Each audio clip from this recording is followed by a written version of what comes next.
Imagine you're playing with a yo-yo. You give it a hard throw, and it starts to spin as it goes up and down. But eventually, the yo-yo slows down and stops. Where did all the energy from its spinning go?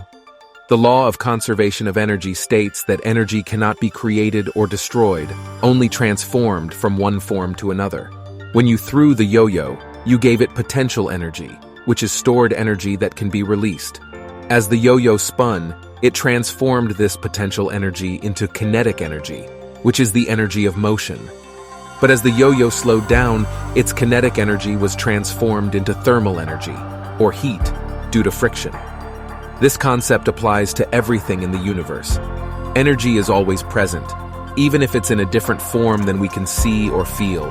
For example, sunlight contains energy that is transformed into chemical energy by plants during photosynthesis. This chemical energy can then be transformed into heat or mechanical energy as the plant grows and moves. The law of conservation of energy is incredibly important because it helps us understand how the world around us works. It allows us to predict how energy will be transformed in different situations and to design systems that use energy more efficiently. For example, engineers can use this law to design more fuel-efficient cars or to create renewable energy systems like solar panels and wind turbines. In short, the law of conservation of energy tells us that energy is a fundamental part of the universe and that it can't be created or destroyed.